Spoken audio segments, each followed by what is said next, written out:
Yang paling mulia itu bukan jenis kelamin, bukan bangsanya, bukan sukunya. Makanya Rasulullah menyebutkan tidak ada kemuliaan, kelebihan bangsa Arab dibanding dengan non-Arab kecuali apa? Takwanya. Berarti apa? Yang menentukan kemuliaan itu bukan bangsa, yang menentukan kemuliaan itu bukan suku, yang menentukan kemuliaan itu bukan jenis kelamin, tapi yang menentukan kemuliaan itu adalah takwa. Dan takwa itu bisa diraih oleh siapapun, oleh bangsa manapun, oleh suku apapun, bisa. Makanya Allah menggunakan standar yang bisa diraih oleh semua.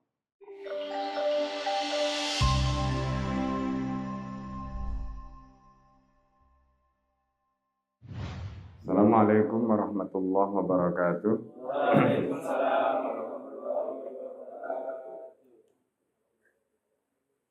Bismillahirrahmanirrahim. Alhamdulillah. Wassalatu ala Rasulillah wa ala alihi wa ashabihi wa mawalah. La haula wa la quwwata illa billah. Rabbi shrah li sadri wa yassir li amri wa hlul 'uqdatam min lisani yafqahu qawli. Qala ta'ala fi kitabil karim, a'udzu billahi minasyaitonir rajim. Bismillahirrahmanirrahim. Ya ayyuhan nasu inna khalaqnakum min dzakarin wa unsa wa ja'alnakum syu'uban wa qabaila lita'arafu inna akramakum indallahi atqakum. Asyhadu an la ilaha illallah wahdahu la syarikalah wa asyhadu anna Muhammadan abduhu wa rasuluh alladzi la nabiyya ba'da. Rabbi shrah li sadri wa yassir li amri wahlul 'uqdatam min lisani yafqahu qawli. Amma ba'd. Bapak Ibu dan saudara-saudara sekalian yang dimuliakan Allah, kita pada hari ini akan membahas tentang bagaimana kepribadian seorang muslim, dan materi ini merupakan materi yang sangat penting karena dari materi ini nanti kita akan bisa membaca. Pertama, kita bisa melakukan mapping, pemetaan, baik itu terhadap diri kita atau orang lain. Orang lain itu bisa karyawan kita, bisa istri kita, bisa suami kita, bisa anak kita. Ya. Nah, materi ini sangat penting karena dari materi ini nanti kita kemudian bisa melakukan misalnya self-control atau self-building, ya, dari pengendalian diri kita, kemudian bagaimana kita bisa mengembangkan diri kita. Kita tahu apa yang harus kita lakukan. Termasuk kalau ada karyawan kita, atau anak kita, atau istri kita, atau suami kita, atau teman kita, ya, yang mungkin dia sedang butuh solusi. Nah, ini materi yang akan kita bahas. Ya. Jadi karena pembahasan tentang kepribadian muslim ini, nah kenapa di sini kita bahas tentang kepribadian muslim yang unik? Karena kita ini mau ataukah tidak, hidup ini akan berjalan. Kemudian kita ini tidak hidup sendiri. Kita akan berinteraksi dengan orang. Ketika kita hidup, kita pasti punya masalah. Begitu juga ketika kita berinteraksi dengan orang, kita akan menghadapi masalah. Karena itu permasalahan itu adalah bagian dari hidup. Jadi kalau tidak ingin punya masalah, ya jangan bilang mati saja, gitu. Karena mati itu ternyata banyak masalah juga. Jadi jangan dikira orang mati itu nggak punya masalah, banyak masalahnya. Ya. Jadi makanya, waduh kayak gini mati aja gitu. Dikira orang mati itu enak, enggak. Justru Sayyidina Utsman itu banyak nangis ketika ketemu kuburan. Kenapa Sayyidina Utsman banyak menangis ketika ketemu kuburan? Karena Rasulullah SAW itu menyampaikan, kuburan itu adalah transit. Nah, pada saat transit itu, orang itu justru disitulah penentuannya. Apakah nanti di kuburnya itu dia selamat? Kalau di kuburnya selamat, maka akhiratnya akan selamat. Kalau transit di kubur nggak selamat, akhiratnya apalagi? Nah, gitu loh. Jadi karena itu jangan dikira mati saja. Karena mati itu sudah selesai masalahnya. Kata siapa? Ketika ada seorang sahabat mengatakan pada Nabi, "Ya Rasulullah, istirahat fulan." Ya, fulan telah beristirahat, kata Nabi. Nabi kemudian mengatakan, "La yastarih illa mu'min." Tidak akan bisa istirahat. Artinya kematian itu bukan merupakan waktu istirahat kecuali bagi orang mukmin. Nah, gitu. Nah, orang mukmin, nah itu baru nanti matinya itu menjadi istirahat. Tapi bagi orang yang tidak beriman, justru kematian itu awal penderitaan. Ya, nah ini. Nah, karena itu di dalam hidup kita pasti akan menghadapi masalah. Karena kita pasti akan menghadapi masalah, maka permasalahan itu tidak bisa lepas dari kehidupan kita dan kita tidak bisa melarikan diri dari masalah. Karena itu yang kita butuhkan adalah bagaimana caranya kita menyelesaikan, menghadapi dan menyelesaikan masalah. Nah, disitulah pentingnya kita mempelajari ya materi-materi atau apa yang kita kaji selama ini untuk menghadapi masalah, untuk menyelesaikan masalah, termasuk kita bisa melakukan mapping, pemetaan ya terhadap diri kita atau orang lain yang sedang punya masalah. Nah, ini. Nah, pertama, ketika kita bicara tentang kepribadian muslim, pertama, kepribadian manusia itu, Bapak-Ibu sekalian, seperti tadi disebutkan dalam surat Al-Hujurat, dalam pandangan Islam itu tidak ditentukan oleh fisiknya. Jadi misalnya ya, ada orang yang kulitnya hitam. Pertanyaannya, apakah orang yang kulitnya hitam itu kemudian kepribadiannya jelek? Enggak. Ya. Begitu juga kalau kulitnya putih, apakah kemudian lebih baik daripada kulit hitam? Enggak. Islam tidak memandang warna kulit untuk menentukan baik dan buruknya kepribadian. Ya, ini. Begitu juga kalau cantik parasnya, apakah kemudian identik dengan kepribadiannya baik? Enggak. Nah, di sini nanti banyak orang yang salah. Karena pengen berpenampilan menarik, kemudian operasi, oplas. Ya, atau oplos. Ya kan? Jadi operasi plastik. Ya kan? Entah mungkin bibirnya kurang monyong atau hidungnya kurang mancung atau apa. Itu sekarang kan banyak kan begitu. Karena nggak pede ya. Gitu. Nggak pede. Padahal, nah ini karena salah di dalam memahami kepribadian. Seolah-olah kepribadian itu terletak pada fisik gitu, pada hidungnya yang mancung, pada bibirnya yang tadi itu, ya kan? Atau mungkin kalau pengen kadang-kadang dagunya kayak sigar jambe begitu. Atau misalnya lesung pipit karena nggak punya lesung pipit. Ya, macam-macam. Itu karena orang terobsesi. Terobsesi dengan apa? Dengan penampilan fisik. Kenapa? Karena memandang seolah-olah kepribadian itu adalah fisik, gitu loh.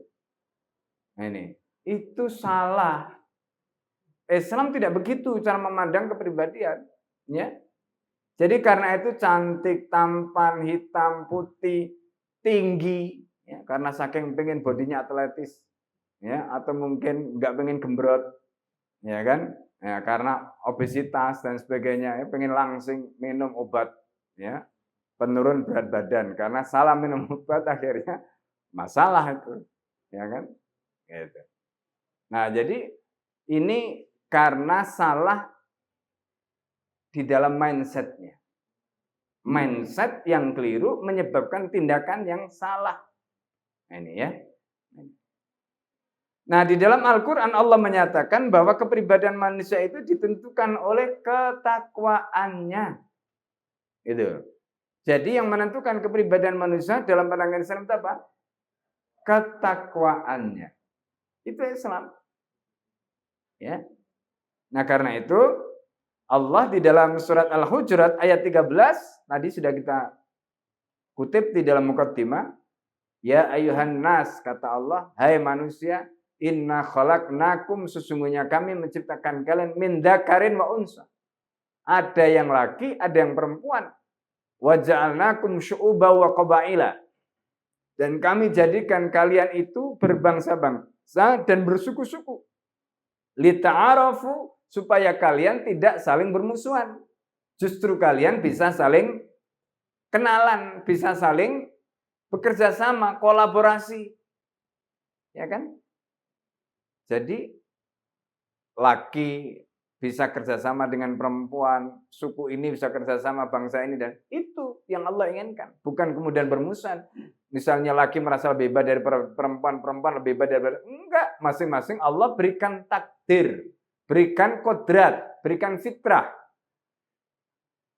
Laki-laki kalau pengen punya anak harus punya istri. Enggak mungkin laki-laki bisa hamil.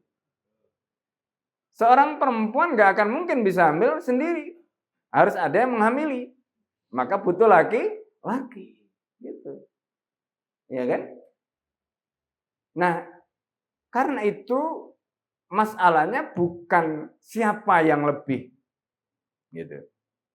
Ya, misalnya suku ini, bangsa ini, laki lebih daripada perempuan, perempuan lebih dari, enggak begitu.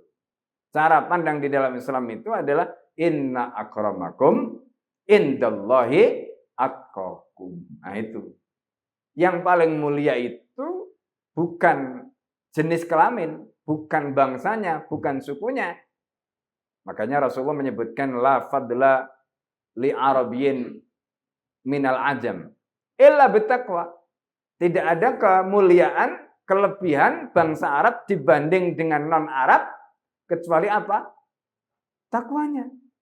Berarti apa? Yang menentukan kemuliaan itu bukan bangsa, yang menentukan kemuliaan itu bukan suku, yang menentukan kemuliaan itu bukan jenis kelamin, tapi yang menentukan kemuliaan itu adalah takwa. Dan takwa itu bisa diraih oleh siapapun, oleh bangsa manapun, oleh suku apapun, bisa. Itu takwa. Makanya Allah menggunakan standar yang bisa diraih oleh semua. Laki-laki bisa bertakwa, lebih bertakwa daripada perempuan. Perempuan juga begitu, bisa lebih bertakwa daripada laki-laki. Itu. Karena ketakwaan, sekali lagi, tidak ditentukan berdasarkan jenis kelamin. Itu.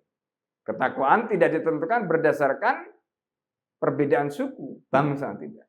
Ya, nah ini yang kita mesti paham. Nah, jadi yang menentukan kepribadian di dalam Islam itu bukan warna kulit, bukan tinggi badan, bukan paras, ya, bukan langsing dan gembrotnya, tidak. Tapi yang menentukan itu adalah ketakwaannya. Di dalam hadis Rasulullah itu mengatakan, innallaha la yanduru ila suwarikum. Allah itu enggak melihat wajahmu, kata Nabi itu. Ya, wala ila atsamikum. Allah juga tidak melihat tubuhmu, fisikmu. Walakin, tetapi yang Allah lihat, ya, yang duru ila qulubikum, yang dilihat oleh Allah itu hatimu. Ya. Nah, kenapa hati yang dilihat oleh Allah? Karena takwa itu ada di dalam hati. Walakin yang duru ila qulubikum wa a'malikum, dan yang dilihat itu adalah amalmu.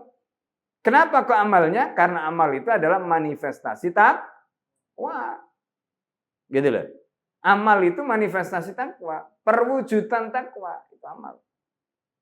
Nah, ini ya poinnya di situ. Jadi karena itu ini kalau dipahami dengan benar nanti akan mengubah mindset kita. Jadi kita itu nggak usah pusing ya. Sekarang ini kan banyak misalnya orang itu flexing.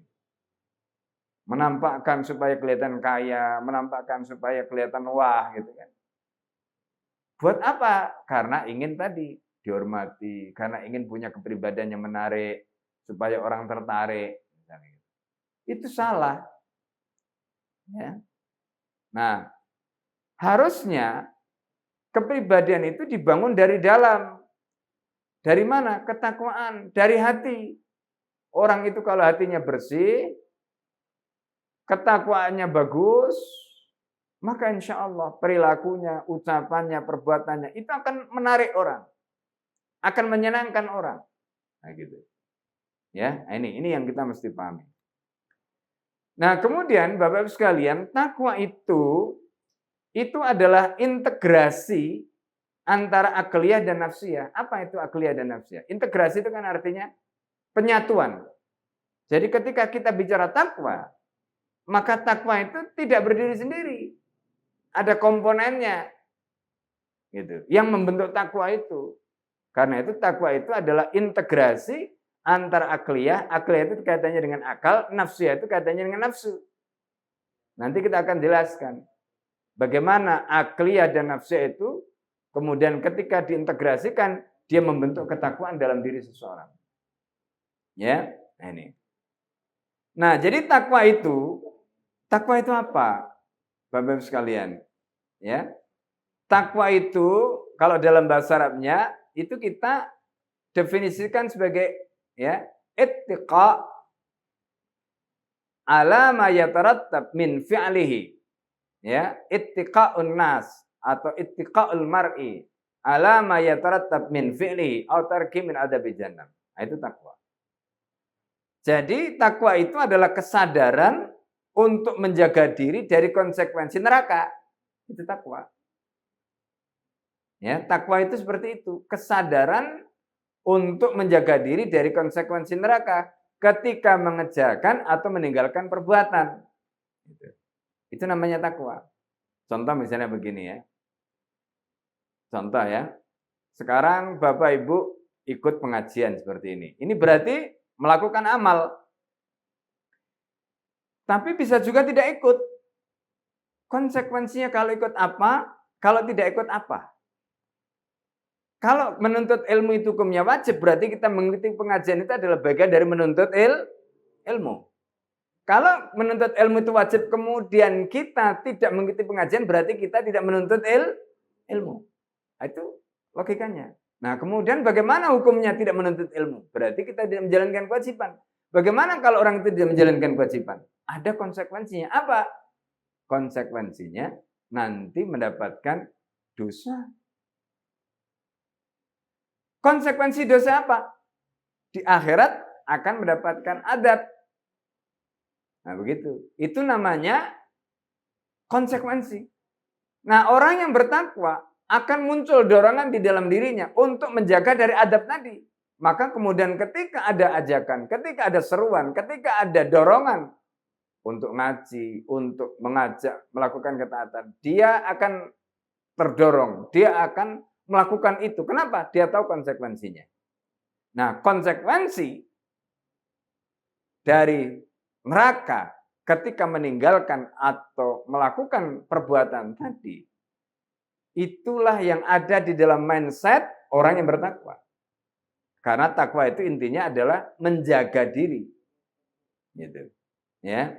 Misalnya, orang yang bertakwa tidak akan dia menyia-nyiakan, menterlantarkan istrinya. Itu orang bertakwa. Orang yang bertakwa tidak akan mungkin mendolimi karyawannya. Itu orang bertakwa. Kenapa? Karena mendolimi karyawan, menterlantarkan istri, menterlantarkan anak, itu konsekuensi neraka. Gitu. Ya kan? Nah, jadi takwa itu adalah kesadaran untuk menjaga diri dari konsekuensi neraka. Orang yang bertakwa tidak akan misalnya korupsi. Meskipun mungkin nggak ada yang tahu. Kenapa dia tidak melakukan korupsi? Karena korupsi itu mempunyai konsekuensi. Apa? Neraka. Karena dia mengambil harta yang bukan haknya, misalnya, dan itu termasuk harta yang haram. Ya kan? Nah ini. Termasuk orang yang bertakwa itu, misalnya gini, ada tawaran yang menarik. Kerja di perusahaan, ya misalnya seperti bank, dengan gaji yang tentu fantastis. Tapi karena pekerjaan tadi itu riba, dan riba itu hukumnya haram misalnya, maka kemudian dia memilih untuk tidak bekerja di tempat yang haram tadi. Itu adalah kesadaran yang muncul dari mana? Takwa. Meskipun gajinya menggiurkan misalnya. Nah, itu contoh. Atau ya sekarang lagi misalnya rame kasus ijazah palsu. Ya kan? Orang yang punya ketakwaan tidak akan mau memalsukan ijazah. Apalagi kemudian ngaku-ngaku padahal jelas bukan. Gitu. Ya, yang mengeluarkan dan sebagainya. Sehingga menjadi problem sampai hari ini nggak selesai. Nah, semuanya itu terjadi karena apa? Tidak adanya ketakwaan. Kalau terbukti bahwa yang punya ijazah tadi itu memang tidak punya ijazah, karena dia pengen melakukan sesuatu dan itu membutuhkan ijazah, karena itu kemudian melakukan pemalsuan. Lalu kemudian lembaganya itu mau ditunggangi untuk memberikan legitimasi tentang kepalsuan tadi, sehingga ngakui bahwa itu ya asli misalnya. Maka berarti apa? Dua-duanya itu sama-sama tidak bertakwa. Sebab kalau bertakwa, orang yang bertakwa itu akan jujur. Orang bertakwa itu akan jujur. Gitu loh. Kalau orang itu tidak jujur, maka itu berarti orang itu indikasinya tidak bertakwa. Ya kan? Nah ini contoh. Jadi takwa itu kesadaran. Kesadaran untuk menjaga diri dari konsekuensi neraka, baik ketika melakukan atau meninggalkan pekerjaan atau perbuatan. Nah ini, ya. Nah, manifestasi dari takwa itu apa, Bapak Ibu sekalian? Itu nanti tampak pada keterikatan kepada hukum syariat. Kita sudah bahas sebelumnya. Ya, kita sudah bahas. Kalau orang itu punya ketakwaan pada Allah, maka yang pertama kali ada di dalam pikiran dia, kepala dia, apa maunya Allah? Ya, apa maunya Allah? Saya melakukan begini, Allah ridha apa tidak? Kalau Allah nggak ridha, dia akan tinggalkan. Apa ukurannya Allah ridha? Kalau sesuai dengan syariatnya Allah. Kalau Allah perintahkan, berarti Allah ridha. Kalau Allah larang, berarti Allah tidak ridha. Begitu saja. Yang halal berarti Allah ridha, yang haram berarti Allah tidak ridha. Ya kan? Kalau perkara itu wajib, dia jalankan. Kalau perkara itu sunnah, dia jalankan. Kalau perkara itu haram, dia tinggalkan. Kalau perkara itu makruh, dia tinggalkan. Mubah dia boleh pilih. Tergantung. Ya, bisa dikerjakan, bisa tidak, tergantung. Nah ini. Itu semuanya ukurannya apa? Allah ridho. Nah ketika kita melakukan perbuatan, kemudian kita memahami seperti tadi. Oh ini Allah ridho, dia kerjakan. Oh ini Allah tidak ridho, dia tinggalkan. Itu namanya mindset yang dibangun dengan ketakwaan. Gitu loh. Ya, oleh karena itu standar perbuatan orang Islam itu adalah keterikatan kepada hukum syariat. Al-aslu fil af'ali at-taqayyudu fil hukmi syar'i, kata para ulama. Hukum asal manusia, perbuatan manusia itu adalah terikat dengan hukum syariat. Nah itu manifestasi dari orang bertakwa. Nah, dengan melaksanakan apa yang diperintahkan dan meninggalkan apa yang Allah larang, itu manifestasi orang bertakwa. Kenapa? Karena ada rasa takut pada Allah. Ya, Allah itu ngawasi kita, Allah melihat kita. Dia takut maksiat.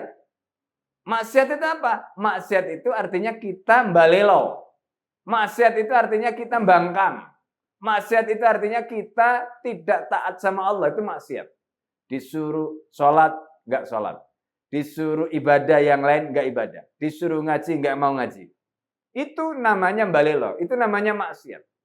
Sebaliknya, kalau waktunya, ya katakanlah, misalnya hari-hari biasa ya, dia paling rajin. Ada entah apa namanya konser, entah ada apa yang lain, misalnya dugem dan sebagainya. Itu gambaran-gambaran yang kita bisa tunjukkan betapa ya orang itu kalau punya takwa, punya ketakwaan itu nanti kelihatan dari manifestasi perbuatannya itu. Ya, ini. Nah, kemudian Bapak-Ibu sekalian, takwa itu ada di dalam hati, betul? Kata Rasulullah, at-taqwa hahuna wa asyara ila sadrihi. Takwa itu ada di sini, sambil Rasulullah menunjuk ke arah dadanya. Takwa memang ada dalam hati, tetapi penampakan takwa itu dalam bentuk perbuatan nyata. Jadi misalnya begini, ada perempuan yang tidak pakai jilbab. Lalu dia bilang, jangan sok suci lah. Bilang kepada yang pakai jilbab. Kenapa? Ya, yang penting hatinya. Seolah-olah orang yang tidak pakai jilbab itu lebih baik daripada yang pakai jilbab. Salah. Yang penting hatinya itu kalau konteksnya dengan ketakwaannya. Maka orang yang pakai jilbab jelas lebih bertakwa daripada yang nggak pakai jilbab. Karena yang nggak pakai jilbab itu sudah jelas dia maksiat. Sudah jelas dia membuka aurat. Bagaimana mungkin orang membuka aurat, dia merasa lebih baik daripada yang menutup aurat. Ya kan? Nah itu. Jadi nggak bisa dia mengatakan, jangan sok suci lah. Yang penting hatinya. Hati yang mana? Ya kan? Takwa itu di dalam hati, tetapi penampakan takwa itu tampak. Artinya ketika orang itu mau menutup aurat, berarti dia lebih bertakwa daripada yang tidak menutup aurat. Nanti ada pelacur yang bilang, jangan sok suci lah. Yang penting kan hatinya. Saya gini-gini juga sedekah. Ya kan? Ya tetap melacur itu haram. Melacur itu maksiat. Melacur itu dosa besar. Mau sedekah, mau sholat 5 waktu, tapi kalau dia melacur, itu tetap. Ya. Nah, jadi ini yang kita mesti paham. Kadang-kadang kita didikotomikan gitu loh. Dengan logika-logika seperti tadi. Ya kan? Nah, itu tidak boleh. Nah, karena itu kita harus punya standar. Apa standarnya? Syariat. Ya. Jadi kalau misalnya contoh ada pelacur yang bilang seperti itu, ya wong jelas kok pelacuran itu, berzina itu haram di dalam Islam. Jadi nggak boleh orang yang melakukan keharaman terus dia merasa bangga. Jadi kalau orang melakukan keharaman terus dia bangga dengan keharamannya, itu orang fasik. Nggak boleh. Ya nggak boleh. Nah, celakanya orang Islam yang taat ini nggak berani. Ketika dia dibegitukan tadi, terus dia ngeper. Seolah-olah pelacur tadi lebih baik daripada orang yang taat tadi. Ini kan kacau gitu. Ya kan? Nah, jadi itu kadang-kadang begitu. Kita ini ngadepi ya bagaimana tipu muslihat setan itu kalah. Kenapa? Karena kita tidak punya ilmu. Nah, makanya harus dilawan dengan ilmu. Nah, gitu loh. Ya, ini. Nah, orang yang bertakwa itu mesti mempunyai ilmu. Nah, itu tadi. Supaya dia bisa melakukan ketakwaan, menjalankan ketakwaan. Ilmu tentang apa? Halal, haram, dia tahu. Ya, lalu memahami. Kemudian meyakini dan mengamalkan dalam kehidupan. Itu namanya takwa. Jadi nggak ada ceritanya orang itu, misalnya paling contoh sederhananya tadi itu. Misalnya kalau orang itu pakai jilbab. Pastilah dia tahu kalau jilbab dia pakai itu karena itu kewajiban. Kalau nggak wajib ngapain dia pakai? Nah, berarti minimal dia tahu hukumnya. Sholat. Kenapa kamu sholat? Karena sholat itu wajib. Berarti dia punya ilmu tentang apa? Halal haramnya. Tentang wajib dan tidaknya. Nah, itu tadi. Ya, karena itu takwa butuh ilmu. Nah, ini. Kemudian dipahami, diyakini, lalu diamalkan. Nah, ini ya. Nah, ilmu dan pemahaman itu tertanam di dalam akal. Ilmu dan pemahaman itu ditanamkan di dalam akal. Sehingga menjadi akliyah. Nah, ini yang kita sebut tadi itu akliyah. Sedangkan keyakinan dan pengamalan itu wilayah nafsiyah. Itu nanti katanya dengan nafsu kita. Ya, nah ini nanti kita akan jelaskan. Gitu ya. Nah, Bapak Ibu dan saudara sekalian yang dimuliakan oleh Allah. Akliyah dan nafsiyah itu diambil dari kata akal dan nafsu. Ya. Ya. Jadi akal dan nafsu itu fitrah manusia. Jadi Bapak Ibu ini punya akal dan nafsu, semua punya. Kalau hewan itu punya nafsu tok, nggak punya akal.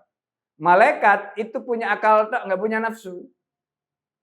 Manusia itu menggabungkan antara potensi malaikat dan potensi hewan.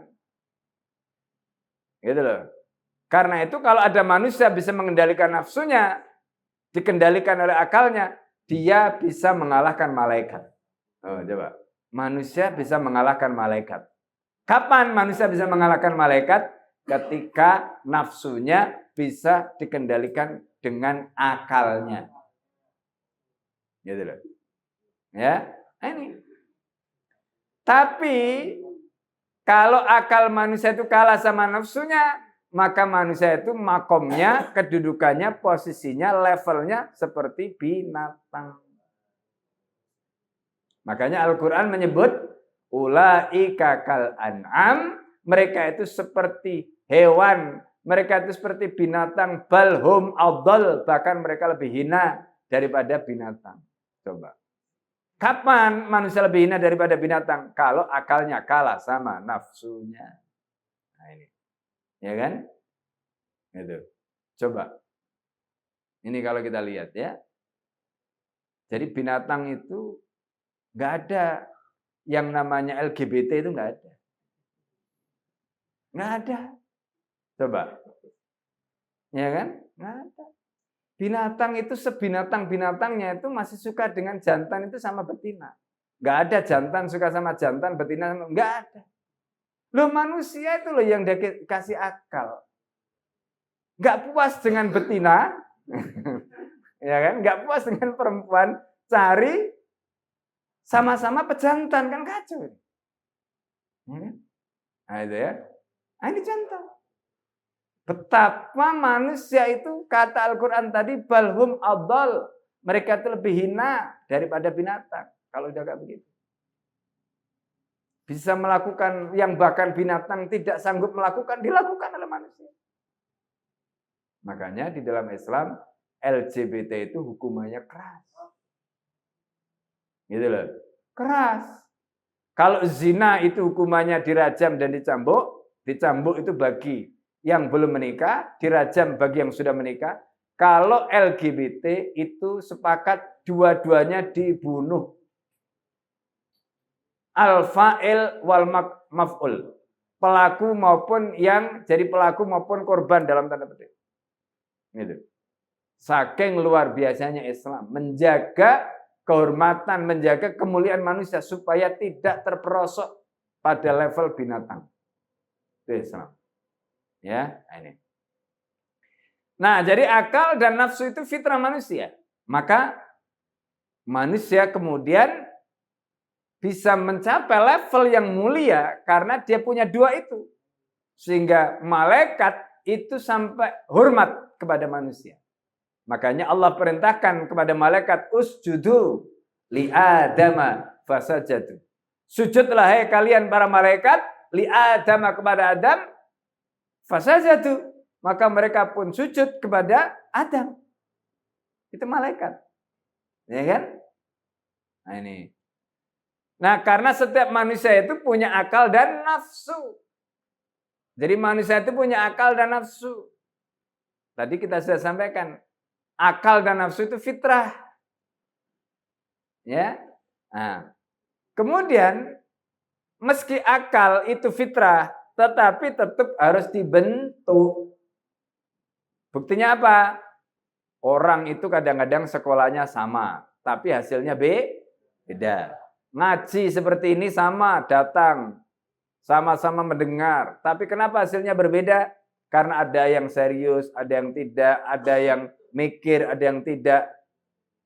Itu masing-masing namanya proses pembentukan akal. Ya, proses pembentukan akal. Jadi akal itu fitrah. Tapi bagaimana kita membentuk akal kita, itu ikhtiar masing-masing. Gitu loh. Ya, ikhtiar masing-masing. Kami di pesantren itu punya santri 700. Laki perempuan. Gurunya sama, kiainya sama, kurikulumnya sama, kitabnya sama. Kenapa hasilnya berbeda-beda? Nah, itu tadi.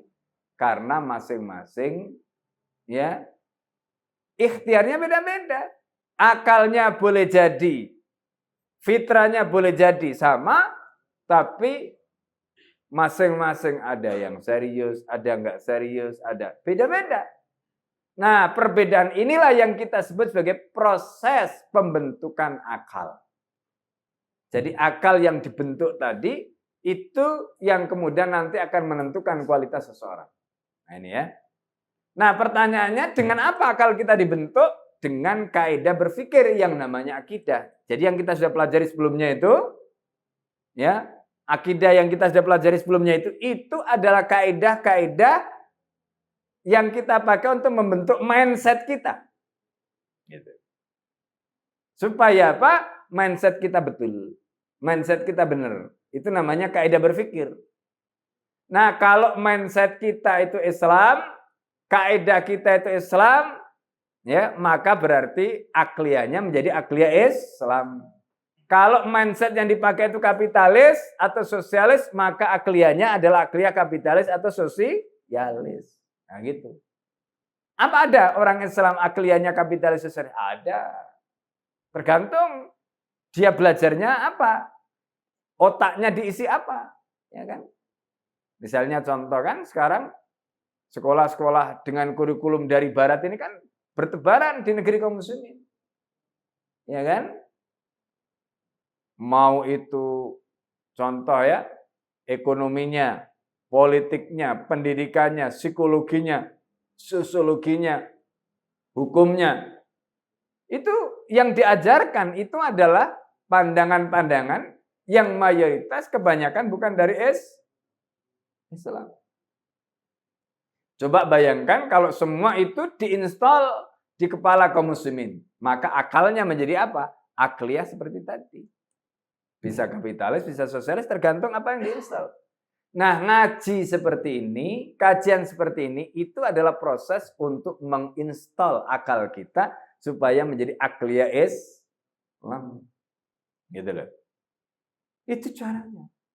Maka tidak ada cara lain. Jadi kalau pengen punya cara berpikir Islam, akalnya supaya menjadi akliyah Islam, maka tidak ada proses pembentukan kecuali dengan ngaji. Yang dikaji juga zakafah Islam, pengetahuan Islam, ilmu Islam, gitu. Kalau tidak nggak bisa, ya kan? Nggak bisa. Nah ini. Nah kemudian begitu juga dengan nafsu. Nafsu itu fitrah, karena setiap manusia punya nafsu. Nah, tetapi fitrah ini harus dibentuk dengan kaidah berpikir tertentu, sama seperti akal tadi. Bisa Islam, bisa kapitalis, bisa sosialis, atau yang lain. Ya kan? Nah, makanya coba begini. Jadi kadang-kadang ada lucu ya. Orang Islam itu, coba sekarang kita cek lah ya. Siapa yang suka flexing coba di sosmed? Kebanyakan kan juga orang Islam. Ya kan? Flexing.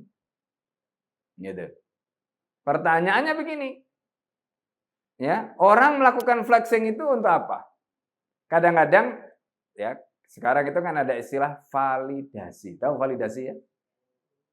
Butuh pengakuan. Gitu. Orang itu cerita-cerita, saya habis beli mobil. Saya habis renovasi rumah. Saya habis pasang apalah, cerita semua ke orang. Itu namanya validasi. Butuh apa? Pengakuan. Ya. Nanti kalau temannya yang diceritain itu, gitu aja cerita, marah dia. Ya. Yang dia inginkan apa? Waduh, luar biasa kamu. Nah, gitu. Itu yang dia inginkan karena dia butuh pengakuan. Itu namanya validasi. Itu namanya validasi. Pertanyaannya, untuk apa? Dia sedang memenuhi apa validasi tadi? Termasuk flexing tadi. Nah, nanti kita akan bahas. Itu sebenarnya munculnya dari nafsu. Munculnya dari nafsu. Itu kan? Munculnya dari nafsu. Tapi nafsunya tadi bukan nafsu yang dibentuk dengan bentukan Islam. Sehingga jadinya begitu. Kalau nafsunya tadi dibentuk dengan bentukan Islam, jadinya tidak seperti itu. Ya kan? Apalagi kalau misalnya perempuan, nggak akan dia pamer kecantikannya di sosmed. Ya kan? Dan seterusnya. Ini contoh. Karena nafsunya dibentuk dengan bentukan Islam. Nah gitu loh. Nah di situ ya. Nah, jika kaidah atau akidah yang menjadi pedoman akal dan nafsu itu berbeda, misalnya nih, orang Islam haji, rajin ibadah, tapi giliran misalnya muamalah, ya, dia kacau, ya, dia kacau dengan tetangganya, dia nggak baik, ya, misalnya, ini berarti ada yang nggak connect. antara apa? Cara berpikirnya dengan perilakunya, nggak connect. Gitu. Nah ini contoh. Nah, kalau seperti itu maka akliyah dan nafsiyahnya tadi berbeda. Nah, kalau akliyah dan nafsiyahnya berbeda atau dengan kata lain bentukan yang dipakai membentuk akal dan nafsunya tadi berbeda, maka akan terjadi yang namanya split personality. Apa? Split personality itu adalah kepribadian yang terbelah, kepribadian yang kacau. Gitu. Ya. Jadi kepribadian yang kacau. Karena mikirnya pakai Islam, tapi perilakunya tidak pakai Islam. Gitu. Atau mungkin ibadahnya pakai Islam, tapi mikirnya sebaliknya, tidak pakai Islam. Nah, itu namanya split personality. Dan itu banyak. Ya, Bapak-Ibu sekalian. Ya. Ini. Nah, jika akliyah dan nafsiyahnya tadi berbeda, maka kepribadiannya tadi kacau dan tidak jelas. Jadi makanya jangan heran. Ya kan, jangan heran kalau kemudian ada yang aneh-aneh. Ya kan? Ada yang aneh-aneh. Itu sebenarnya dari sini sumbernya. Nah, sekarang kita mari lihat ya potensi ini. Ini yang tadi ya Al-Fakir sampaikan ya. Jadi dengan Bapak Ibu mengetahui potensi kita. Jadi setiap kita itu punya potensi ini. Potensi kita itu ada nafsu, ada akal. Ya. Nah, coba perhatikan. Nafsu kita itu yang namanya nafsu itu dari luar. Ya. Nafsu itu dari dalam, tetapi yang mempengaruhi itu dari luar. Karena nafsu itu nanti muncul karena manusia punya namanya naluri. Nanti setelah ini kita jelaskan. Ya. Namanya naluri. Gitu loh. Jadi nafsu itu dibentuk oleh naluri kita. Jadi manusia itu punya 3 naluri. Pertama itu namanya survival instinct, gharizatul baqa. Contoh tadi ya. Apa sih yang membuat orang itu pengen validasi tadi? Karena dia punya gharizatul baqa. Naluri ingin diakui eksistensinya, dianggap jadi orang. Nah, gitu. Ya kan? Karena pengen dianggap orang top, orang hebat, maka dia melakukan itu validasi. Ya, melakukan sesuatu yang butuh validasi tadi. Flexing itu di situ. Gitu kan? Ya, nah ini. Ketemu perempuan, tertarik. Ketemu laki-laki, tertarik. Itu namanya naluri. Nafsu itu muncul karena dia punya naluri. Naluri apa? Seksual. Sexual instinct. Anak suka sama bapaknya, ibunya. Ibu suka sama anaknya. Itu naluri seksual. Ya. Bukan karena hubungan seks, tapi karena itu adalah penampakan dari nalurinya tadi. Gitu. Kemudian orang ketika mendengarkan adzan, hatinya kemudian merasa tentram, mendengarkan ngaji, hatinya seneng. Ada orang sholat pengen sholat, ada orang umroh pengen umroh. Itu karena punya naluri namanya religious instinct, gharizatut tadayyun, naluri beragama. Ketemu guru, hormat. Ketemu ulama, cium tangan. Itu bagian dari naluri beragama. Yang disebut dengan gharizatut tadayyun atau religious instinct. Itu yang kemudian mendorong, dan dorongan itu yang tadi kita sebut dengan nafsu. Ya. Nah, dia bisa dorongan yang baik, bisa dorongan yang buruk, tergantung. Nah, karena itu kemudian ya, jadi dorongan ini muncul bisa dari fakta atau bisa dari pemikiran. Misalnya begini ya. Orang itu punya nafsu dengan perempuan, itu tidak selalu ketemu dengan perempuan. Tapi dia membayangkan perempuan. Membayangkan perempuan, itu sudah cukup. Kita rindu ketemu Rasulullah padahal kita nggak pernah ketemu. Itu namanya pemikiran, membayangkan. Nah, itu namanya naluri. Jadi naluri itu bisa muncul karena pemikiran. Karena membayangkan, karena ngelamun. Gitu ya. Nah, itu. Makanya para sahabat itu, mereka ya ketika mereka itu ada yang misalnya begini ya, ada seorang sahabat. Seorang sahabat bernama maaf. Sahabat itu bernama Handalah. Ya, sahabat ini bernama Handalah. Handalah itu mendapatkan julukan dari Nabi Al-Ghasil. Ghasil itu artinya al-maghsul. Apa maknanya? Al-Ghasil itu berarti Handalah yang dimandikan oleh malaikat. Kenapa Handalah ini dimandikan oleh malaikat? Ceritanya begini. Handalah itu jadi Handalah ini baru menikah. Ya. Handalah baru menikah. Sedang menikmati bulan madu, hubungan suami istri. Tiba-tiba ada perintah jihad, perang Uhud. Begitu habis berhubungan, dia kemudian berangkat, belum sempat mandi. Belum sempat mandi. Jangan ditanya hubungannya setelah subuh atau sebelum subuh gitu ya. Yang penting dia belum mandi gitu kan. Kemudian dia berangkat. Begitu berangkat perang Uhud mati syahid. Malaikat itu langsung mengangkat jenazahnya, dimandikan oleh malaikat, dibawa ke langit, diturunkan lagi dalam keadaan sudah mandi. Makanya kemudian diberi gelar Handalah Al-Ghasil. Nah, gitu. Lalu kemudian Rasulullah penasaran, apa amalan Handalah ini sehingga diangkat malaikat dan dimandikan malaikat. Terus kemudian tanya kepada istrinya Handalah, cerita istrinya Handalah. Rupanya Handalah itu baru nikah. Begitu ada perintah perang, ditinggalkan istrinya. Bahkan belum sempat mandi. Ya kan? Sehingga kemudian akhirnya syahid dan mendapatkan kemuliaan dari Allah.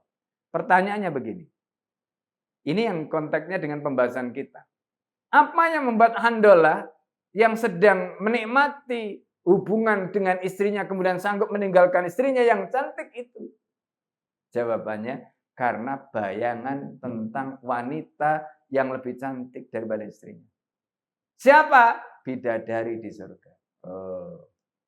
Ya dah? Secantik-cantiknya perempuan di dunia itu nggak ada apa-apanya. Anda pengen tahu bagaimana bidadari di surga? Kulitnya itu saking lembutnya, saking halusnya ya. Jadi kalau ya sehalus-halusnya kulit perempuan itu, kulitnya itu sampai kayak tipis. Saking halusnya. Gitu ya. Putih. Ya kan? Dan Al-Qur'an menyebut ya, Al-Qur'an itu menyebut matanya itu sebagai ya. Jadi ada istilah hurun ain.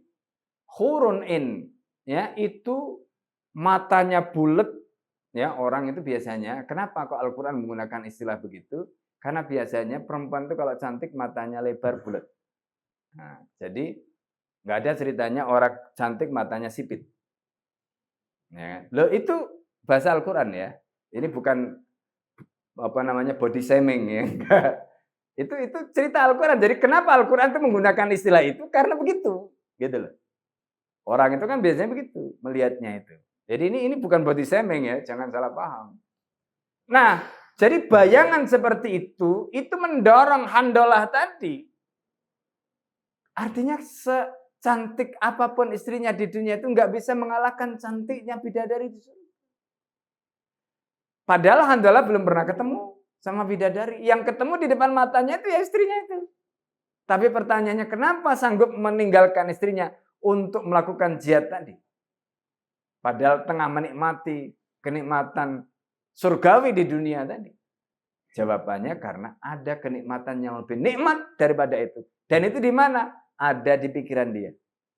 Itu namanya bayangan. Namanya pemikiran. Jadi ternyata pemikiran itu bisa mempengaruhi perilaku. Nah ya, naluri tadi. Gitu. Coba. Anda terdorong untuk sholat jamaah. Anda terdorong untuk sholat tepat waktu. Apa yang mempengaruhi? Pikiran kita. Karena kita membayangkan, kita ya menggambarkan bahwa pahala. Coba bayangkan, Rasulullah itu mengatakan, orang itu kalau berangkat menuju ke masjid, langkah pertamanya, langkah kakinya itu satu langkah, itu merontokkan dosanya. Jadi dosanya itu rontok. Kemudian dicatat dengan satu kebaikan. Coba hitung saja berapa. Anda tadi dari misalnya bawa ke sini ya, mau sholat tadi, itu sudah berapa? Apalagi kalau jauh sholatnya, itu berapa? Hitung, rontok berapa dosa kita yang rontok. Berapa kebaikan kita yang dicatat oleh Allah. Itu bayangan-bayangan yang kemudian mendorong kita untuk tergerak. Itu berarti apa? Sesuatu itu mempengaruhi di dalam diri kita, tidak harus berupa fakta. Gitu loh. Tapi bisa berupa pemikiran. Nah, jadi itu ternyata mempengaruhi nafsu. Makanya di situ disebutkan yang bisa mempengaruhi nafsu itu dari luar diri manusia. Bisa berupa fakta, bisa berupa pemikiran. Gitu. Ya. Nah, ini yang kita perlu pahami. Nah, akal manusia, akal itu sendiri, kalau di dalam konteks ini, kalau kita mau bicara akal itu dibentuk oleh 4. Ada fakta, ada penginderaan, ada otak yang sehat, dan ada informasi. Tanpa itu nggak bisa. Akal itu berfungsi. Nah, kalau 4 itu ada, maka muncul yang namanya berpikir. Ya kan? Nah, kalau orang itu sudah berpikir, dia akan melahirkan pemikiran dan dia akan sampai kepada pemahaman. Oh, kalau orang itu nggak berpikir, ya nggak akan mungkin sampai pada pemikiran atau pemahaman, nggak akan mungkin. Nah, ini yang kita perlu pahami. Misalnya contoh begini, ya. Ini berpikir contohnya. Jadi kalau Anda ditunjukkan fakta, ini fakta. Ya, fakta ini apa? Jeruk.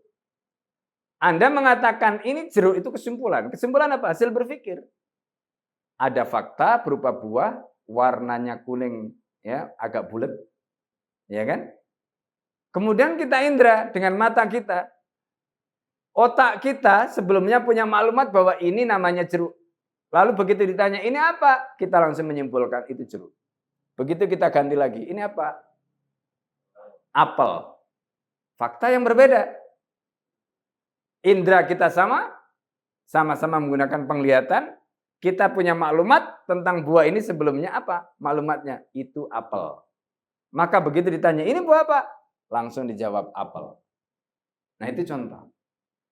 Coba, ini modelnya hampir mirip sama apel.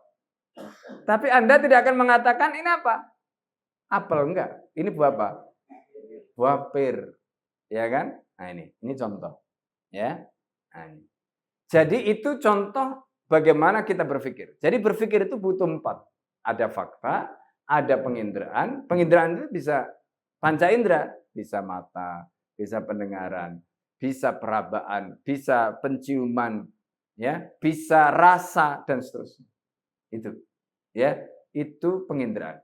Nah, ini. Nah, kemudian otak yang sehat. Nah, otak ini masing-masing kita berbeda. Itu nanti di situ faktor EQ. Kemudian informasi. Informasi itu hasil belajar kita. Informasi yang masuk kepada kita yang benar, dia juga punya pengaruh. Informasi yang salah punya pengaruh. Makanya kadang-kadang orang itu suudzon, berburuk sangka kepada orang lain. Kenapa suudzon? Karena informasi yang masuk kepada dia ketika dia husnudzon, berbaik sangka, karena informasi yang masuk kepada dia benar atau baik. Nah, gitu. Nah, itu contoh ya. Nah, ini baik. Nah, coba sekarang kita lihat, ya. Nah, jadi pertama tadi adalah potensi manusia. Sekarang kita bicara tentang potensi kehidupan. Kenapa? Apa bedanya? Kalau potensi manusia itu adalah potensi yang dimiliki oleh manusia. Kalau potensi kehidupan manusia itu artinya ini terkait dengan kehidupan dia. Yang namanya makhluk hidup itu bukan hanya manusia, tapi juga ada hewan. Berarti apa? Potensi ini bukan hanya dimiliki manusia, tapi juga dimiliki oleh hewan. Jadi kalau yang pertama tadi itu dimiliki oleh manusia, kalau yang kedua itu dimiliki oleh manusia dan juga oleh hewan. Nah, potensi kehidupan manusia itu ada namanya kebutuhan jasmani. Kebutuhan jasmani itu apa? Apa bedanya kebutuhan jasmani ya dengan naluri? Nanti kita akan jelaskan. Dan apa pentingnya kita membahas ini? Begini, Bapak Ibu sekalian, ini namanya mapping. Ya, ini namanya mapping, pemetaan. Jadi di dalam, coba sekarang kita mapping di dalam tubuh kita, di dalam diri kita. Pemahaman kita terhadap mapping ini, pemetaan ini, itu nanti akan memudahkan kita. Misalnya begini ya. Kalau kita ditanya, apa yang namanya kebutuhan jasmani? Kebutuhan jasmani itu adalah kebutuhan tubuh kita. Dari dalam diri kita. Contoh, capek. Itu kebutuhan jasmani. Kalau Anda capek, butuh apa? Wajib apa tidak? Wajib apa tidak? Wajib. Anda haus, kebutuhan apa? Butuh minum, itu kebutuhan jasmani. Ya kan? Anda lapar, butuh apa? Itu namanya kebutuhan jasmani. Anda ngantuk, butuh apa? Itu namanya kebutuhan Anda kalau duduk terus, bisa enggak? Butuh berdiri, butuh bergerak. Itu namanya kebutuhan apa? Jasmani. Wajib apa tidak? Wajib. Ya, wajib. Jadi kalau kita bicara tentang kebutuhan jasmani itu sifatnya wajib dari dalam diri kita. Kebutuhannya itu dari dalam diri kita. Hukumnya wajib. Kalau kita tidak penuhi, maka masalah. Contoh begini. Anda satu hari itu butuh berapa liter air? Kembali pada masing-masing. Berat badan plus tinggi badan. Ya kan? Jadi masing-masing orang dengan tinggi badan yang berbeda, dengan berat badan yang berbeda, kebutuhan airnya berbeda. Kalau kurang akan ada masalah dehidrasi. Bahkan nanti lebih jauh akan ada masalah bisa kena ginjalnya, macam-macam. Itu kebutuhan apa? Jasmani. Kalau Anda malam tidak tidur atau tidurnya kurang, Anda bisa kena liver. Itu kebutuhan jasmani. Karena itu Anda harus penuhi tidur malam itu. Tidak boleh kurang tidurnya. Itu terkait dengan apa? Kebutuhan jasmani. Itu. Ya. Makan juga begitu. Makan itu untuk apa? Memenuhi asupan kebutuhan tubuh kita. Kadang-kadang orang itu yang penting makan, dia lupa tubuhnya butuh asupan yang seimbang. Misalnya antara katakanlah protein dengan misalnya karbohidratnya. Dia lebih banyak karbonnya daripada proteinnya atau lebih banyak protein. Jadi nggak boleh, harus seimbang. Itu kebutuhan jasmani. Bisa dipahami ya?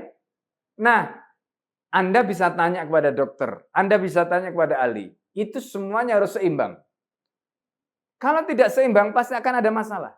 Kalau misalnya contoh, orang kelebihan gula di dalam tubuhnya, jadi masalah apa? Diabetes. Ya kan? Itu contoh.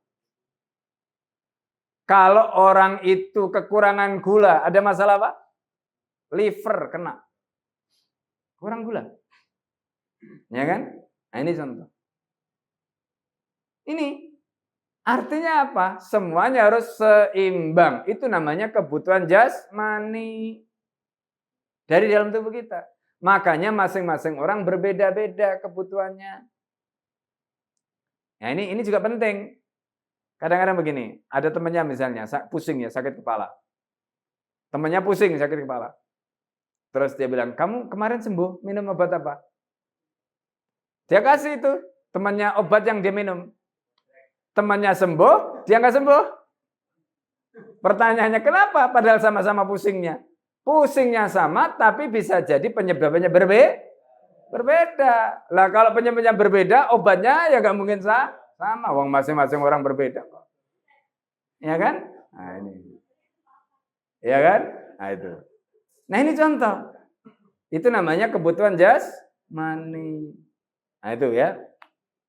Nah, kemudian berikutnya adalah naluri. Nah ini. Naluri ini lebih rumit. Kenapa? Karena naluri itu nggak kelihatan. Meskipun kebutuhan jasmani itu kalau bicara soal organ, itu nanti, ya sekarang itu kan ada kan, misalnya cek lab. Ya kalau kita ingin tahu, kita ini kurang apa, diperiksa semua darahnya itu. Cek lab, lengkap. Nanti ketahuan, oh ini kurang ini, kurang ini, kurang ini. Nah itu berarti butuh alat. Tapi itu masih bisa dideteksi. Nah yang lebih susah itu adalah mendeteksi yang terkait dengan naluri. Karena naluri ini tidak terkait dengan organ. Kalau kebutuhan jasmani itu terkait dengan organ. Paham ya? Naluri beragama, di mana organnya? Enggak ada. Naluri seksual, di mana organnya? Enggak ada.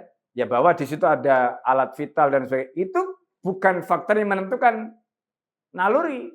Gitu loh. Kemudian misalnya ada lagi naluri survive tadi atau gharizatul baqa tadi. Itu tidak ada organnya. Nah, tetapi intinya itu semuanya ada di dalam diri manusia. Nah, kemudian gharizatul baqa itu naluri untuk bisa survive tadi. Contoh ya, orang itu pengen kaya, itu gharizatul baqa. Orang itu tadi pengen dihormati, gharizatul baqa. Punya kekuasaan, ya, pengen tampak wah dan sebagainya, itu gharizatul baqa. Survival instinct namanya. Kemudian ketika orang itu melihat lawan jenis, melihat anak kecil dan sebagainya, itu senang. Itu gharizatun naw atau sexual instinct tadi. Ketika orang itu mendengarkan adzan, mendengarkan ngaji, melihat orang sholat, kemudian dia pengen, itu namanya gharizatut tayyun, religious instinct. Ya, ini. Baik. Bapak sekalian yang dimuliakan oleh Allah. Bedanya, kalau kebutuhan jasmani, itu dari dalam. Naluri itu ada di dalam diri kita, tetapi yang memicu naluri itu dari luar. Bisa fakta, bisa pemikiran tadi. Nah gitu loh. Ya. Nah uniknya naluri ini nggak wajib dipenuhi. Kalau kebutuhan jasmani wajib dipenuhi. Contoh misalnya begini. Orang itu ketika pengen hasrat seksualnya terpenuhi, dia kan harusnya nikah. Pertanyaannya, kalau dia nggak menikah, apakah dia mati? Mati apa tidak? Tidak. Orang pengen menikah tapi tidak menikah. Mati apa tidak? Tidak mati. Berarti apa? Kebutuhannya tadi tidak harus dipenuhi. Ya kan? Buktinya ya ada yang umur 30 tahun, ya 25 tahun, 40 tahun, 50 tahun, bahkan sampai akhirnya nggak menikah, nggak mati. Itu berarti naluri seksualnya tadi tidak dia penuhi. Gitu loh. Dan dia nggak mati, cuma gelisah. Jadi orang yang tidak memenuhi nalurinya tadi itu gelisah. Sama misalnya seperti kita, orang tidak sholat, orang tidak ibadah itu nggak mati, tapi gelisah, nggak tenang hatinya. Gitu. Makanya kemudian syariat Islam turun untuk ngatur. Ya kan? Orang itu ya diperintah nikah, supaya tenang hatinya. Makanya dalam Al-Quran Allah menyebutkan, wa min ayati an khalaqalakum min anfusikum azwaja litaskunu ilaiha, supaya kamu sakinah, tenang. Gitu. Makanya nggak ada ceritanya orang itu kalau pengen tenang, lalu kemudian dia jajan jadi tenang. Enggak. Itu hanya sebentar saja. Nanti gelisah lagi. Ya kan? Karena itu bukan solusi. Nah, ini contoh. Ibadah juga begitu. Kalau dia tidak dipenuhi akan muncul kegelisahan. Sama seperti naluri yang lain akan muncul kegelisahan. Gitu ya. Nah, ini yang kita mesti pahami. Nah, oleh karena itu dari situ nanti kita bisa kontrol, kita bisa kendalikan. Misalnya tadi contoh flexing. Seandainya orang itu nggak flexing, mati apa tidak? Tidak. Kalau orang itu misalnya tidak pamer-pamer, mati apa tidak? Atau misalnya dia nggak usah cerita-cerita, mati apa tidak? Tidak. Berarti apa? Dia bisa kendalikan. Sama seperti tadi, misalnya contoh nih, ya. Di zaman Nabi itu ada sahabat ya yang dia pengen berzina. Ngebet sekali pengen berzina, datang pada Nabi. Loh, bayangkan, ini pengen berzina itu datang pada Nabi. Terus apa cara Nabi? Kan zina itu haram. Apakah kemudian Nabi membolehkan? Enggak. Tapi hebatnya Nabi karena Nabi tahu bagaimana cara mengendalikan orang itu, pikirannya, kan ini masalah pikiran. Maka kemudian Nabi bilang begini, diajak dialog pemuda itu. Apa kata Rasulullah? Coba kamu punya adik perempuan? Punya. Kalau adik perempuanmu dizina orang lain bagaimana? Saya marah ya Rasulullah, akan saya bunuh. Oke. Sekarang kamu punya ibu? Punya. Ibumu kalau dizina oleh orang lain bagaimana? Saya marah ya Rasulullah, nggak terima, saya akan bunuh dia. Kalau sekarang kamu di posisi adiknya yang kamu zinai, atau misalnya ibunya yang kamu zinai, bagaimana? Dia mikir gitu. Akhirnya dia sadar. Itu artinya apa? Berarti naluri tadi, nafsu yang sudah mendorong menjadi nafsu tadi, itu kemudian bisa dikendalikan. Betul tidak? Betul. Ya kan? Bisa dikendalikan. Nah itu caranya. Makanya kemudian yang menentukan itu adalah pikiran kita. Kalau muncul nafsu seperti tadi, yang nafsunya itu jelek, nafsunya tidak benar tadi, caranya kendalikan. Gitu loh. Ya, caranya kendalikan. Gitu. Nah, itu caranya. Ya. Nah, jadi dari sini kita sudah dapat ilmu nih. Bagaimana caranya kita supaya kita itu bisa mengendalikan nafsu kita. Ya kan? Nah, itu. Nah, kuncinya ilmu. Ya, kuncinya ilmu. Nah, berikutnya kemudian tadi sudah kita sampaikan, yang namanya kepribadian muslim itu dibentuk oleh dua, akal dan nafsu tadi. Nah, ketika kita bicara akal tadi dibentuk oleh 4, fakta, penginderaan, otak yang sehat dan informasi awal. Ya, itu kemudian mendorong orang untuk berpikir. Ada kaidah berpikir yang dipakai dalam berpikir. Sehingga kemudian membentuk apa? Membentuk akliyah. Ya. Kemudian kepribadian manusia yang kedua, ya, kepribadian yang membentuk kepribadian manusia yang kedua tadi nafsu. Nafsu tadi itu muncul dari nalurinya tadi. Ya kan? Apakah itu gharizatul baqa, gharizatul na', termasuk gharizatad dayun, termasuk juga kebutuhan jasmani tadi. Kemudian ditentukan, dibentuk, diarahkan dengan apa? Kaidah berpikir. Maka itu yang kemudian nanti menjadi namanya nafsi, ya. Jadi nafsi itu adalah nafsu yang dibentuk oleh kaidah berpikir. Akliyah itu adalah akal yang dibentuk oleh kaidah berpikir. Apakah nanti menjadi nafsi Islam, apakah menjadi akliyah Islam, tergantung kepada kaidahnya.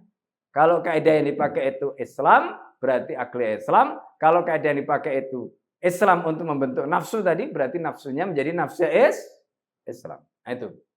Bisa dipahami sampai di sini? Baik. Nah, karena itu sekarang kita masuk ke teknis. Ya, masuk ke teknis. Jadi, dengan begitu, akliyah tadi dibentuk dengan kaidah berpikir atau akidah tertentu. Jika kaidahnya itu Islam, maka akliyahnya adalah akliyah Islam. Jika kapitalisme, maka akliyahnya kapitalis. Jika akliyahnya sosialisme, jika kaidahnya itu sosialisme, maka akliyahnya adalah sosialis. Itu kuncinya. Maka disinilah pentingnya ilmu tadi. Yaitu akidah Islam, sakofah Islam, dan seterusnya tadi. Nah, caranya bagaimana sekarang membentuk akliyah kita menjadi akliyah Islam? Dengan belajar. Apa yang dipelajari? Jadi belajar itu adalah kunci di dalam membentuk akliyah sehingga menjadi akliyah Islam. Lalu apa yang dipelajari? Jawabannya sakofah Islam seperti ini. Ini sakofah Islam. Untuk membentuk akliyah Islam tadi seperti akidah, fikih, akhlak, tasawuf itu. Ya. Ini yang kemudian disebut dengan ilmu maqasid. Ya, itu namanya ilmu maqasid. Ilmu yang menjadi tujuan. Karena kita belajar itu untuk diamalkan. Apakah itu terkait dengan hati, nah itu nanti akidah, atau terkait dengan fisik itu nanti fikih, atau ke akhlak, ya, atau tasawuf. Nah, gitu. Nah, selain itu juga mesti mempelajari ilmu alat untuk memahami ilmu maqasid. Itu namanya ulumul wasail, ilmu alat. Maka belajar bahasa Arab, ilmu tajwid, ilmu ini itu macam-macam, itu ilmu alat. Untuk apa? Mengantarkan kita kepada tujuan. Misalnya begini, kita ini sudah punya akidah Islam karena kita ini muslim. Tapi akidah kita itu up and down, naik turun. Bagaimana supaya tidak naik turun? Baca, belajar, pahami, yakini apa? Quran, sakofah-sakofah tadi. Karena itu pakai bahasa Arab, maka berarti kita harus menguasai bahasa Arab. Nah, itu namanya ilmu alat. Ya kan? Kalau di pondok pelajari semua itu. Ya, ini. Nah, kemudian setelah belajar apa? Setelah belajar harus sampai pada level memahami. Kalau hanya belajar tok, nggak paham, nggak bisa. Jadi belajar itu harus sampai paham. Paham itu apa? Paham itu ketika pemikiran yang dipelajari itu bisa diturunkan kepada fakta. Contoh kayak tadi. Ketika Anda ditanya, ini apa? Jeruk. Itu berarti paham. Kalau ditanya, ini apa? Apel, berarti nggak paham. Nah, itu namanya paham. Paham itu bisa menunjuk fakta. Coba tunjukkan mana yang apel, langsung ditunjuk itu yang merah. Yang mana? Yang merah kecil apa merah besar yang besar? Nah, itu berarti bisa menunjuk fakta, itu namanya paham. Kalau ditanya, Anda paham tidak? Paham. Ketika ditanya, mana? Nggak tahu. Nah, itu berarti nggak paham. Pura-pura paham. Nah, ini ya. Nah itu. Ya, atau ditunjuk dengan jari. Jika tidak, maka belum disebut paham. Nah, paham, level paham itu penting. Kenapa? Karena itu nanti ketika orang itu sudah belajar, kemudian paham, itu yang akan menaikkan level dia menjadi berikutnya. Nanti di cara pembentukan nafsiyah ini. Ini. Jadi karena belajar itu ada tahapannya. Pertama belajar, paham, setelah paham yakin, nah yakin dan melaksanakan itu nanti wilayah nafsiyah. Ya, ini. Nah, nafsiyah itu dibentuk dengan kaidah berpikir, yaitu akidah tertentu. Jika kaidahnya Islam, maka nafsiyahnya adalah nafsiyah Islam. Tadi kita sudah jelaskan. Jika kapitalisme, maka nafsiyahnya juga kapitalisme dan seterusnya seperti itu. Sama seperti akliyah tadi. Jadi akal itu fitrah, nafsu itu fitrah, akal menjadi akliyah itu butuh dibentuk. Nafsu menjadi nafsiyah itu juga butuh dibentuk. Nah, apakah dia Islam ataukah tidak, itu yang nanti akan menentukan. Jadi kalau yang membentuk akliyah tadi itu adalah Islam, maka menjadi akliyah Islam. Kalau yang membentuk kapitalis menjadi akliyah kapitalis.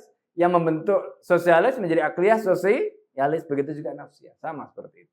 Nah, bagaimana caranya supaya nafsiyah tadi itu bisa kebentuk? Yaitu dengan cara meyakini. Maka tadi level belajar, naik lagi, paham. Setelah paham, naik lagi, yakin. Itu tahapan belajar. Maka tahapan kita belajar itu harus begitu. Yang kita pelajari harus kita yakini. Kalau kita sudah yakin, nanti akan memunculkan dorongan. Dorongan inilah yang kemudian tadi kita sebut dengan nafsu. Ya kan? Nah ini. Nah, jadi apa yang dipelajari oleh akal, dipahami, kemudian sampai pada level diyakini. Jika telah menjadi keyakinan, maka akan melahirkan dorongan untuk melakukan tindakan. Nah, jika tidak, maka tidak akan mendorong. Ya, jika tidak, maka tidak akan mendorong untuk melakukan tindakan. Ya sudah, diam saja di situ. Itu namanya knowledge, pengetahuan tok. Kita belajar bukan hanya untuk menjadi knowledge, pengetahuan, tapi agar menjadi understanding, pemahaman. Kalau sudah menjadi pemahaman, harus menjadi keyakinan. Harus menjadi belief, keyakinan. Ya kan? Nah, ini. Kemudian setelah yakin akan mendorong. Orang yang yakin itu misalnya begini. Anda mengerjakan sholat. Apa yang membuat Anda terdorong mengerjakan sholat? Karena yakin. Sholat itu wajib. Kalau tidak sholat, kita berarti melakukan dosa besar. Sementara dengan sholat kita mendapatkan pahala dan seterusnya. Itu keyakinan. Keyakinan itu yang kemudian mendorong kita untuk melakukan sholat tadi. Gitu. Ya, ini. Nah, ketika kita sudah yakin, maka level yang terakhir itu adalah amal, tindakan. Jadi tindakan itu adalah manifestasi dari keyakinan. Gitu.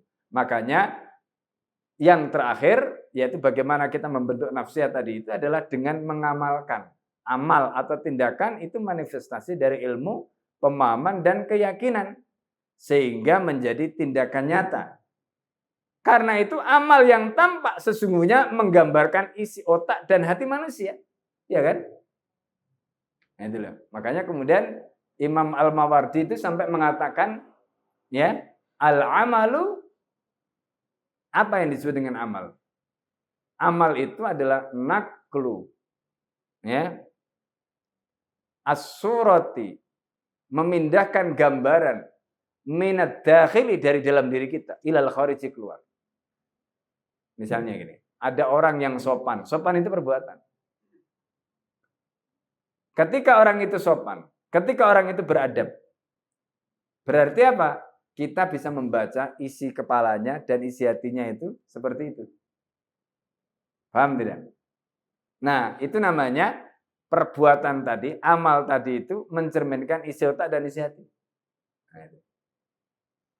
Ketika orang itu kasar omongannya, misalnya dia keluar, yang keluar itu binatang semua lah omongannya. Berarti apa? Isi otaknya dan hatinya seperti itu, betul tidak? Karena amal itu adalah naqlu surati minad dakhil ilal kharij. Yang namanya amal itu memindahkan gambaran dari dalam diri kita keluar. Jadi Anda bisa, nah ini ilmu berikutnya. Apa ilmu berikutnya? Anda bisa membaca orang lain seperti apa isinya. Itu cukup dengan melihat perbuatannya. Nah, ini ilmu yang mahal.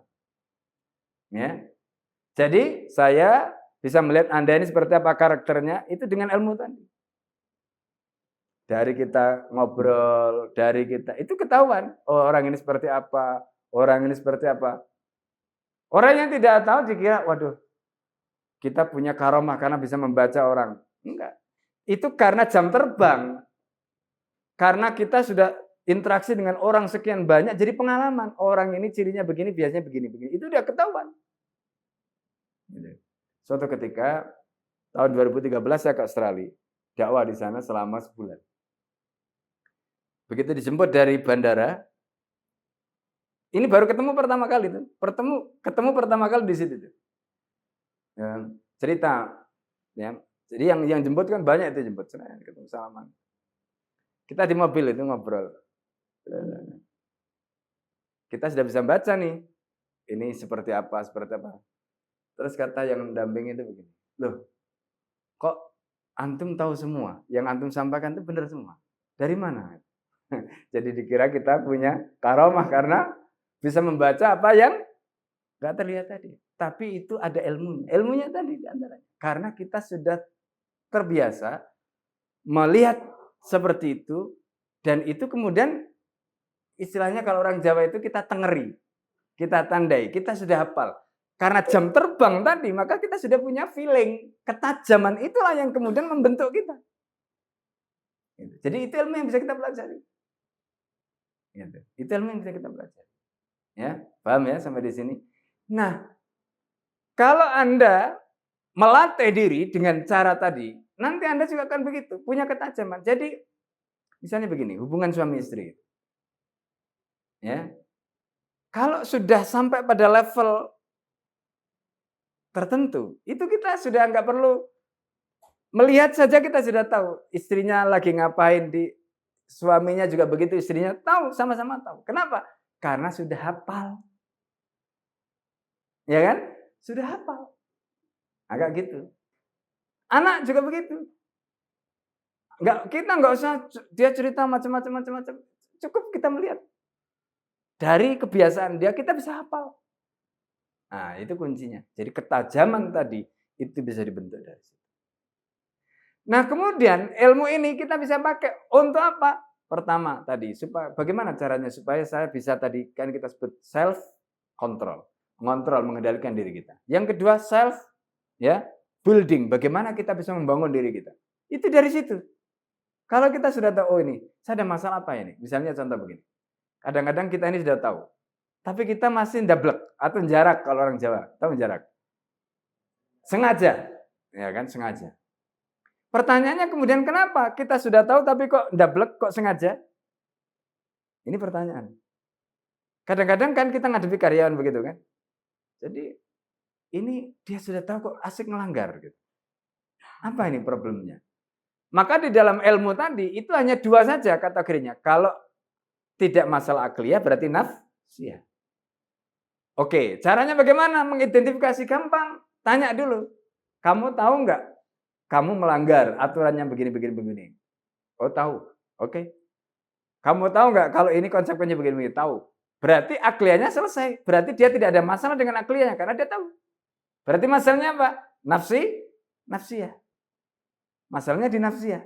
Berarti di nafsu. Berarti apa? Dia tidak bisa mengontrol nafsunya. Dia tidak bisa mengendalikan nafsunya.